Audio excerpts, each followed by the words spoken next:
Niakatra ho eo amin'ny tempoly i Petera sy Jaona tamin'ny fotoam-pivavahana tamin'ny ora fahasivy dia nisy nitondra lehilahy nalemy tongotra hatrany an-kibon-dreniny izay napetra n'isan'andro teo anoloan'ny vavahadin'ny tempoly ilay antsoina hoe i tsara endrika mba hangataka fiantrana amin'izay niditra tao amin'ny tempoly. Noho ny nahitany Petera sy Jaona izay handeha hiditra ao amin'ny tempoly izy dia nangataka mba homena fiantrana. Nipanjana azy i Petera sy Jaona ka niteny hoe mijery anay. Dia nijery tsara azy reo lahy izy satria nanantena hahazo zavatra taminy. Nefa hoy Petera, tsy manana vola fotsy na volamena aho, fa izay ananako no omeko anao.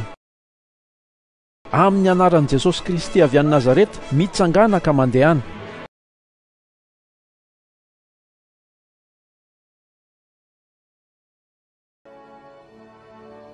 Dia noraisiny tamin'ny tanany havanany ralehilahy ka natsangany ary natanjaka niaraka tamin'izay ny tongony sy ny kitokeliny ary niatsambotra izy ka nijoro dia nandeha ka niara-niditra taminy nakao amin'ny tempoly.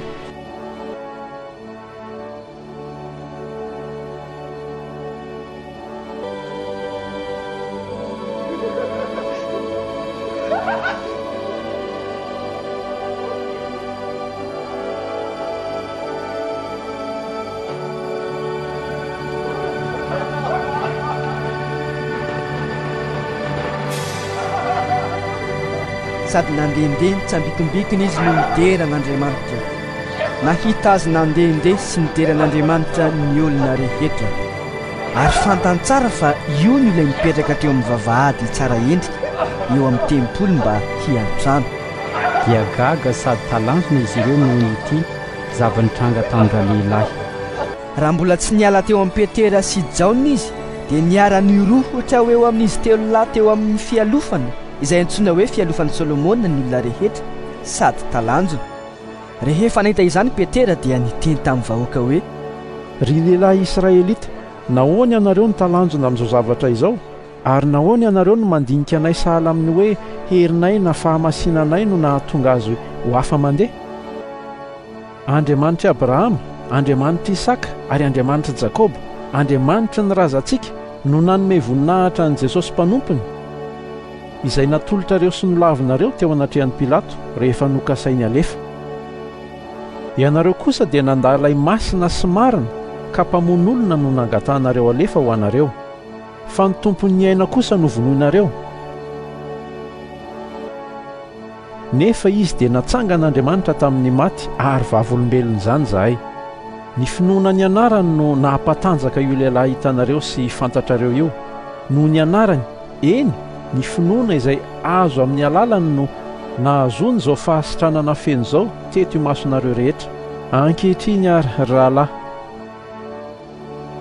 fantatro fa tamin'ny tsy fahalalana no nanaovanareo izany, ary toy izany koa ny mpanapaka anareo. Nefa izany no nahatanteran'Andriamanitra ny zavatra nampilazainy mialoha tamin'ny vavan'ny mpaminany rehetra, fa hiaritra fahoriana ny Kristiny. Koa mibebay ianareo ary miverena mba hamafana ny fahotanareo ka ho tonga ny fotoana hamelombelomana anareo amin'ny fanatrehan'ny Tompo sy hanirahan'ny Kristy voatendry ho anareo dia Jesosy. Ilay tsy maintsy noraisin'ny lanitra mandra-piavin'ny fotoana hamerenana ny zavatra rehetra izay nampilazain'Andriamanitra ny mpaminany ny masina hatramin'ny taloha. Fa hoy Mosesy, mpaminany no hatsangan'ny Tompo Andriamanitra ho anareo avy amin'ny rahalahinareo tahaka izy no ho henoinareo amin'izay rehetra ho lazainy aminareo. Fa izay rehetra tsy miaino izany mpaminany izany dia haringana tsy ho eo amin'ny olona. Ary ny mpaminany rehetra koa hatramin'ny Samoela sy ireo taorianany, na iza ny teny, dia nanambara izao andro izao. Ianareo ny zanaky ny mpaminany sy ny fanekena nataon'Andriamanitra tamin'ny razanareo. Raha hoy izy tamin'ny Abrahama hoe amin'ny taranakao no hitahinan'ny firenena rehetra ambonin'ny tany. Ho anareo aloha no nananganan'Andriamanitra ny mpanompony ka nanirahany azy mba hitahinanareo amin'ny fialanareo tsirairay avy amin'ny faharatsianareo.